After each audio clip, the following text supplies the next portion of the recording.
ये बेहद दुर्भाग्यपूर्ण है और एक तरह से दिल्ली के लोगों के साथ अन्याय है। हम कहना चाहते हैं कि हम सुप्रीम कोर्ट की बहुत इज्जत करते हैं और पूरा मान सम्मान है हमारे मन में, लेकिन जजमेंट जो है वो दिल्ली के साथ और दिल्ली के लोगों के साथ बहुत बड़ा अन्याय है। दिल्ली के लोगों ने 70 में से 67 सीट देके एक सरकार चुनी। आज का जजमेंट ये कहता है कि उस चुनी हुई सरकार को ऑफिसर्स की ट्रांसफ़र करने की पावर नहीं है। तो एक प्रश्न ये उठता है कि अगर कोई सरकार अपने ऑफिसर्स भी ट्रांसफ़र नहीं कर सकती तो वो सरकार चलेगी कैसे? अगर कोई ऑफिसर काम नहीं करता, उसको हटा के हम दूसरा ऑफिसर नहीं लगा सकते, तो सरकार चलेगी कैसे? आज का जजमेंट ये कहता है कि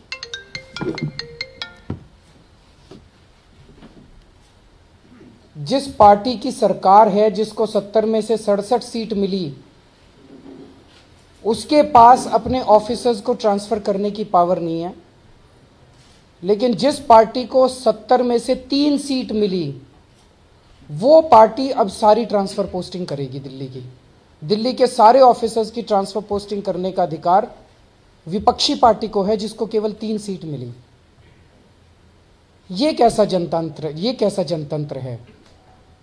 संविधान का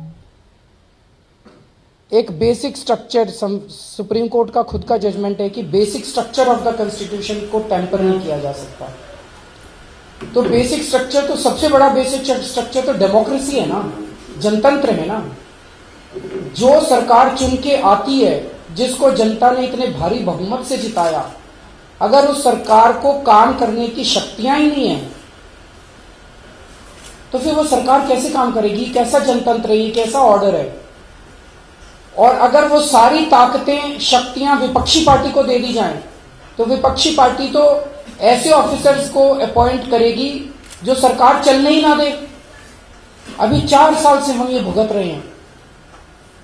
मनीष सिसोदिया जी ने जो शिक्षा के अंदर काम किया, पूरी दुनिया के अंदर उसकी चर्चा है, लेकिन मनीष सिसोदिया जी के काम को रोकने के लिए एजुकेशन सेक्रेटरी को बदल के ऐसे अफसर को अपॉइंट कर दिया जाए जो कि अब मनीष सिसोदिया जी के काम करने की बजाय उनके हर काम को रोके। तो मनीष सिसोदिया जी स्कूल कैसे बनवाएंगे? स्कूल कैसे चलाएंगे? सतिंदर जैन जी ने जो मोहल्ला क्लिनिक बनाए हैं, पूरी दुनिया में उनकी चर्चा है। अब ऐसे हेल्थ सेक्रेटरी को अगर अपॉइंट कर दे विपक्षी पार्टी, जो कि मोहल्ला क्लिनिक बनने ना दे, मोहल्ला क्लिनिक में दवाइयां ना सप्लाई होने दे, मोहल्ला क्लिनिक में टेस्ट ना होने दे, हेल्थ मिनिस्टर के फोन ना उठाए, तो फिर मोहल्ला क्लिनिक कैसे बनेंगे? अस्पताल कैसे चलेंगे? ये कैसा निर्णय है? ये कहते हैं कि एंटी करप्शन ब्रांच अब दिल्ली सरकार के अंडर में नहीं है। 40 साल से दिल्ली सरकार के अंडर में थी एंटी करप्शन ब्रांच, अब नहीं है। तो अगर कोई भ्रष्टाचार करे और मुख्यमंत्री के पास कोई आके कहे कि इसने भ्रष्टाचार किया है, तो मैं क्या करूं? मैं विपक्षी पार्टी को बोलूं, बीजेपी को बोलूं कि अब आप इसके खिलाफ एक्शन लीजिए? वही तो करवा रहे हैं। विपक्षी पार्टी तो सारा गड़बड़ करवा रही है और सारी शक्तियां आज दिल्ली की चुनी हुई सरकार को छोड़ के विपक्षी पार्टी को दे दी गई। हमें लगता है कि ये जजमेंट ना केवल दिल्ली के लोगों के खिलाफ है, ये संविधान के खिलाफ है, ये जजमेंट जनतंत्र के खिलाफ है। अब इसका जो भी इसके लीगल उपाय हैं वो सब हम करेंगे। रिव्यू में जाने की जरूरत है या क्या करने की जरूरत है, वकीलों से बात करेंगे। लेकिन अब इसका समाधान एक ही है, इसकी चाबी एक ही है, वो दिल्ली की जनता के पास है। मैं आज दिल्ली की जनता को कहना चाहता हूं कि केजरीवाल बहुत छोटा आदमी है। आपने हमें चुन के भेजा, 70 में से 67 दी, हमें बहुत बड़ी जिम्मेदारी दी। 4 साल के अंदर हम लोगों ने आपके लिए, आपकी सरकार ने, केजरीवाल ने, मनीष सिसोदिया जी ने, गोपाल राय जी ने, सतिंदर जैन जी ने, हमारे अन्य मंत्रियों ने लड़ झगड़ के, रोज लड़ के काम करवाए हैं। फाइलें क्लियर करवाने के लिए एलजी से अगर मनीष सिसोदिया जी को और सतिंदर जैन जी को और अरविंद केजरीवाल को, मुख्यमंत्री को, गोपाल राय को 10 दिन का अनशन करना पड़े, एलजी के घर में घुस के अगर हमें फाइलें क्लियर कराने के लिए 10 दिन का अनशन करना पड़े, ऐसे कैसे दिल्ली चलेगी? ऐसे कैसे दिल्ली का विकास होगा? सड़कें बनवाने के लिए, पानी दिलाने के लिए, बिजली दिलाने के लिए, लोगों का विकास करने के लिए, किसानों के विकास के लिए, दलितों के विकास के लिए, लोगों के विकास के लिए, हर फाइल के लिए अगर हमें एलजी के घर पे धरना करना पड़ेगा, अनशन करना पड़ेगा, ऐसे सरकार कैसे चलेगी? तो अब दिल्ली के लोगों के हाथ में चाबी है। ये वाला जो लोकसभा का चुनाव है, मेरी दिल्ली के लोगों से हाथ जोड़ के विनती है, इस लोकसभा के चुनाव को आप प्रधानमंत्री बनाने के लिए वोट मत देना। अभी तक आपको कांग्रेस और बीजेपी केवल एक ही इसका समाधान है, पूर्ण राज्य का दर्जा। दिल्ली को पूर्ण राज्य का दर्जा मिलना चाहिए, दिल्ली के लोगों को उनका अधिकार मिलना चाहिए। दिल्ली जैसे पूरे देश के अंदर जो सरकार लोग बनाते हैं चुन के, उस सरकार के पास पूरे अधिकार होते हैं, पूरी शक्तियां होती हैं। दिल्ली वालों की सरकार के पास शक्तियां क्यों नहीं है? दिल्ली के लोगों की सरकार के पास शक्तियां क्यों नहीं है? मैं दिल्ली के लोगों से आज अपील करना चाहता हूं, इस लोकसभा चुनाव के अंदर आप 7 सीटें आम आदमी पार्टी की दीजिएगा। मुझे पूरा यकीन है कि आने वाले 5 साल के अंदर हम संसद के अंदर इन लोगों को, जो भी सरकार बने, संसद के अंदर हम उनको बाध्य करेंगे कि वो दिल्ली को पूर्ण राज्य का अधिकार दिलाए, दिल्ली के लोगों को पूर्ण राज्य का अधिकार दिलाए, दिल्ली के चुनी हुई सरकार को पूर्ण अधिकार मिले, ताकि दिल्ली के लोगों के विकास के लिए वो सरकार काम कर सके। कोई क्वेश्चन अगर इस तरफ जो आप आगे बढ़ रहे हैं कि दिल्ली को पूर्ण राज्य का दर्जा मिला, विपक्षी पार्टियों से बात करने के राहुल गांधी से कोई सहमति बन पाई है? समझौते को लेकर के आपने मीटिंग की थी? अभी उस दिशा में कोई सहमति नहीं है। लेकिन आप ये कह रहे हैं कि उसका मूड भांपना चाहिए कांग्रेस को, और अगर कांग्रेस की मूड नहीं भांप पाई तो उसको मजा चखाएंगे लोग। ये किस संदर्भ में? मेरा अपना ये मानना है कि आज देश के सामने बहुत बड़ी चुनौती है। पूरा देश चाहता है कि मोदी जी और अमित शाह जी की जोड़ी को इन चुनावों में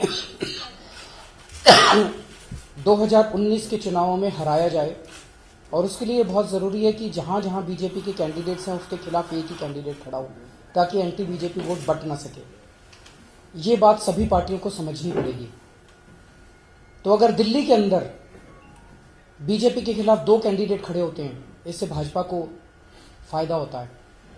उत्तर प्रदेश के अंदर अगर सपा बसपा के अलावा तीसरा कैंडिडेट खड़ा होता है बीजेपी के खिलाफ, तो इससे बीजेपी को फायदा होता है। तो सबको ये समझना पड़ेगा। मैं किसी एक पार्टी विशेष के बारे में नहीं कहना चाहूंगा।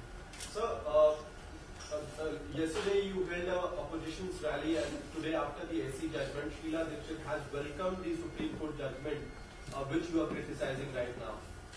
मेरे को लगता है कि मैं शीला जी का बहुत सम्मान करता हूं। मेरी प्रीडिसेसर थी, अभी कुछ दिन पहले बीमार हुई थी, मैं उनके घर भी गया था उनसे मिलने के लिए। मैं उनसे एक ही निवेदन करूंगा, कई बार मुद्दे बहुत बड़े होते हैं, देश बड़ा होता है, जनतंत्र बड़ा है, संविधान बड़ा है। शॉर्ट टर्म पॉलिटिक्स के लिए इस तरह के बयान ठीक नहीं है। जो शक्तियां शीला दीक्षित जी के पास थी, उसकी 10% शक्तियां भी हमारे पास नहीं बची हैं। क्या शीला जी कह सकती हैं कि उनके पास ऑफिसर्स को ट्रांसफर करने की पावर नहीं थी? उनके पास सारी पावर्स थी। क्या वो कह सकती हैं उनके पास एसीबी नहीं थी? उनके पास एसीबी थी। उसके अलावा 10 साल तक जब उन्होंने राज किया, केंद्र में भी उनकी सरकार थी और इधर भी उनकी सरकार थी, जिसका उनको बेनिफिट मिलता था। उसके बावजूद जितना 15 साल में उन्होंने काम किया, 4 साल के अंदर हमने उनसे कहीं ज्यादा 10 गुना काम कर दिया। मैं शीला जी से निवेदन करूंगा कि ये दिल्ली की बात है, आज हमारी सरकार है, कल हो सकता है आपकी सरकार हो, उन शक्तियों की आपको भी जरूरत पड़ेगी। तो दिल्ली के लिए बात कीजिए, दिल्ली के लोगों की सरकार के, चुनी हुई सरकार के लिए बात कीजिए, जनतंत्र के लिए बात कीजिए। इस तरह से शॉर्ट टर्म बयान ठीक नहीं है। अरुण जी, मैसेज ये चाह रहा है कि आप बहुत ज्यादा ललायत दिख रहे हैं कि अलायंस कर लो, क्योंकि कांग्रेस तवज्जो नहीं दे रही। ठीक है क्या? मुझे लगता है कि हमारे मन में देश को लेकर बहुत ज्यादा चिंता है। हम देश की परिस्थितियों को देख रहे हैं कि किस तरह से 5 साल के अंदर देश का भाईचारा खराब किया गया, किस तरह से नोटबंदी जैसे बहुत गलत निर्णय लिए गए जिससे देश को बहुत नुकसान हुआ, किस तरह से लाखों करोड़ों लोग बेरोजगार हो गए, किस तरह से मॉब लिंचिंग हो रही है पूरे देश के अंदर, किस तरह से एक के बाद एक इंस्टीट्यूशंस को खराब किया जा रहा है, किस तरह से एक के बाद एक यूनिवर्सिटीज को खराब किया जा रहा है। इन सब चीजों को लेके हमारे मन में बहुत चिंता है, उसी वजह से हम लालायित हैं।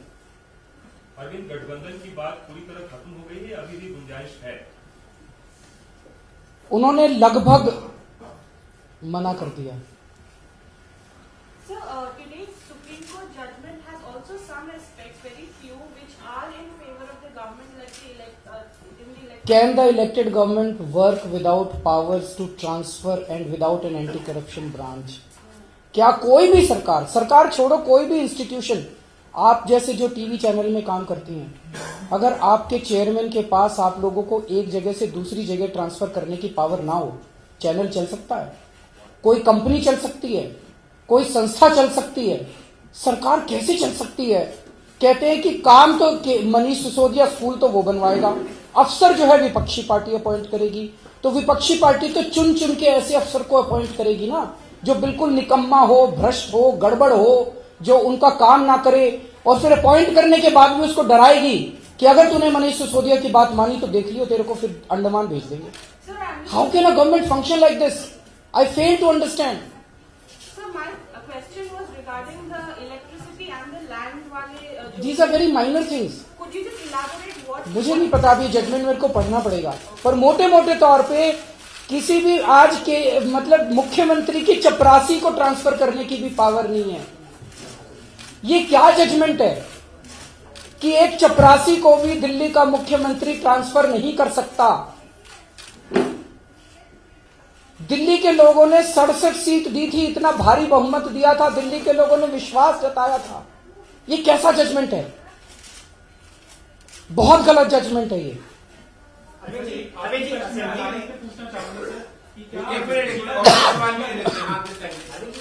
Assembly had passed a resolution for a public service commission for Delhi. Minister Mr. Sisodia had promised to form a committee and form a modalities for that. What steps has the government taken? As it stands today, the problem is services is not within the domain of legislative assembly. तो हम वो कानून पास नहीं कर सकते जब तक वो वापस हमें रिस्टोर नहीं किया जाएगा। हम बनाना चाहते हैं पब्लिक सर्विस कमीशन। आज दिल्ली के अंदर अगर हमें ये पावर मिल जाती तो कम से कम 2 लाख नौकरियां दिल्ली के अंदर निकल सकती थी। कितने युवाओं को फायदा होता? 2 लाख सरकारी नौकरियां कम से कम निकल सकती थी। इतने मोहल्ला क्लिनिक बना रहे हैं, इतने स्कूल बना रहे हैं, इतने अस्पताल बना रहे हैं, इतने नई नई चीजें कर रहे हैं हम लोग, इतना ज्यादा स्कोप था।